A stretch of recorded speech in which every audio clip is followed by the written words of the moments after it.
ഏബഫാൻ എന്നൊരു ഗ്രാമത്തിൽ കൽക്കരി ഖനനം ചെയ്യുന്ന ഒരു സ്ഥലം ഉണ്ടായിരുന്നു.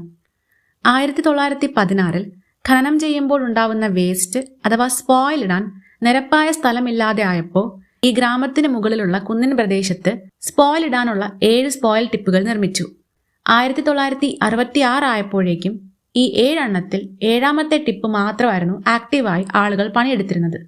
1966 ഒക്ടോബർ 21 രാവിലെ ഈ 7ാമത്തെ ടിപ്പിൽ നിന്ന് വേസ്റ്റ് അനങ്ങുന്നതായി തോന്നിയ ജോലിക്കാർ പണി നിർത്തിവെച്ചു. പക്ഷെ എന്നിട്ടും അധികം വൈകാതെ ഇത് കൊളാപ്സായി ഭയങ്കരമായ ശബ്ദത്തോടെ കോൾ വേസ്റ്റും ചെളിയും ഒക്കെ കലങ്ങി കറുത്ത സ്ലറി താഴേക്ക് ഇടിഞ്ഞു വീണു. ഈ ദുരന്തത്തിൽ 144 മരണങ്ങൾ മൊത്തമുണ്ടായി. അതിൽ 116ഉം കുട്ടികളായിരുന്നു. കാരണം ഈ അപകടത്തിൽ ഒരു സ്കൂൾ മുഴുവനായും ഒരു സ്കൂൾ ഭാഗികമായും തകർന്നിരുന്നു.